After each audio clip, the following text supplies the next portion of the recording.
Hey there, this is episode 1 of a new series where I'll be making D&D content like sample characters for you to understand the process or steal to play in future games. Today, I had an idea for a human fighter, which is normally stereotyped as the basic character, but we can make it interesting. However, ask your DM if it's okay to play a variant human, and if they say yes, then use all of the variant human extras which will be included later on in the video. Our character is going to be an Arab human who rides a camel into battle, buffing his steed and launching spells at his opponents. First, let's roll for our stats, which if you don't know, you roll 4 six-sided dice and take the lowest number out. We got 11, 17, 14, 15, 15, and 6. Most of those are amazing rolls, apart from the 6, which is terrible. However, because of our race, which is human/variant human, we will increase all our stats by 1, making it 12, 18, 15, 16, 16, and 7. Time to fill some stuff in. Let's roll for our name in Xanathar's Guide to Everything. We got a 95, so we can name our character Tamir. For our stats, we'll put our 18 into Strength, a 16 in Dexterity, 16 in Constitution, our 7 in Intelligence, our 12 in Wisdom, and our 15 in Charisma. Time to fill in more of the boring stuff. Our Proficiency bonus is +2, our class and level is Fighter 1, and I've decided that Tamir has an alignment of neutral good, and his race is obviously human. Now, it's time for the Health, Speed, and Initiative boxes. We haven't decided what armour we'll have, so we won't put our armour class in yet. Our hit die, the dice which determines our health, is a 10-sided dice, or a d10. We have as many as our level, which is currently 1. For our current maximum health, we use the highest number plus our Constitution modifier, which is 10 plus 3, which is 13. Our speed is 30 feet, which is determined by our race. Our initiative is equal to our Dexterity modifier, which is +3. For our background, we will choose Soldier. This means we gain proficiency in athletics, intimidation, one type of gaming set, which I'm going to choose playing cards, and land vehicles. We also gain some equipment, such as an insignia of rank, a trophy taken from a fallen enemy, and we'll choose a dagger, a set of cards, a set of common clothes, a pouch containing 10 gold pieces. These will be helpful later. We gain some more proficiencies from being a fighter. I'll just fill these in, but there'll be a list for you on the screen. Time for some more equipment. Normally, you would just choose your equipment based on what the player's handbook gives you. However, the player's handbook also offers a different way of getting equipment, where you start with a certain amount of gold. A fighter, for example, gets 5d4 times 10 gold, so let's roll. 150, nice. So we'll spend 30 of it on a great axe, 10 on an explorer's kit, 10 on a shield, and 10 more on leather armour. Now we have 100 left because of our extra 10 from the pouch, so we're going to buy a camel. First, we purchase a camel for 50 gold. We buy our military saddle, which leaves us with 30 gold to spare.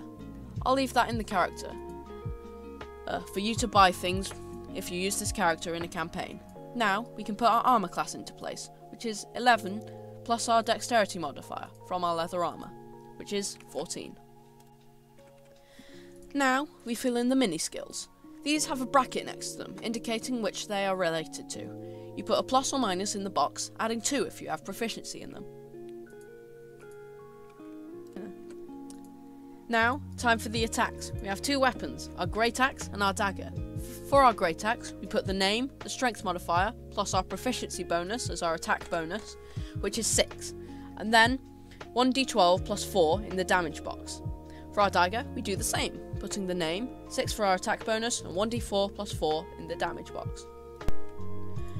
We have to add our fighter abilities now, and we start with our fighting style, and we're going to choose protection, meaning that we can use our reaction to impose disadvantage on an attack roll if we have shield and the attack roll is on a target other than us.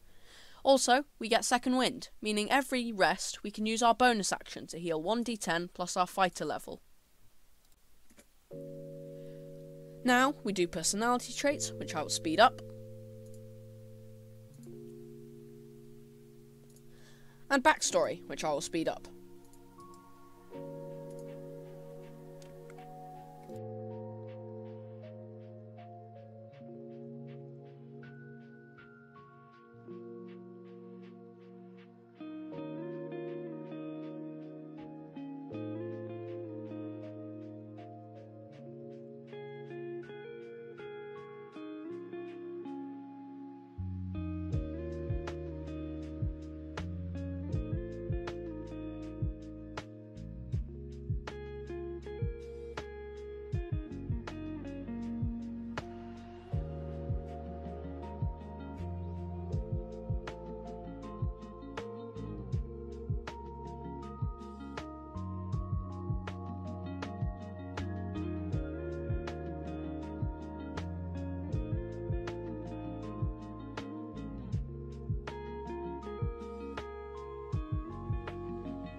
We have the Magic Initiate feat now, meaning we get 2 cantrips, spells we can use as much as we like, and 1 first level spell, which recharges on a long rest.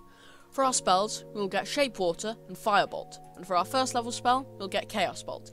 If you don't know what those do, Shape Water can manipulate a 5-foot cube of water, and can do things like move, animate, change colour, or even freeze the water, if there's nothing in it. Firebolt means you have to make a ranged attack roll, as if you were using a bow, and the enemy will take 1d10 fire damage if it hits.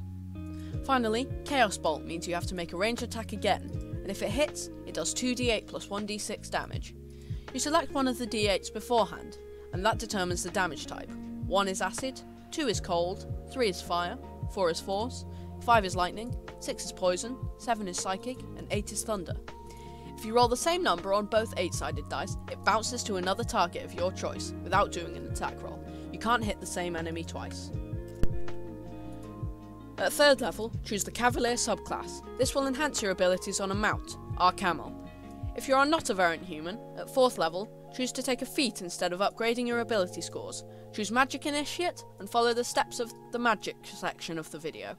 If you are a variant human, upgrade your charisma score twice, which will increase some of your mini scores and your spellcasting ability. That's all for the first episode of this series. The character sheet PDFs are in the description, and I will see you in the next episode.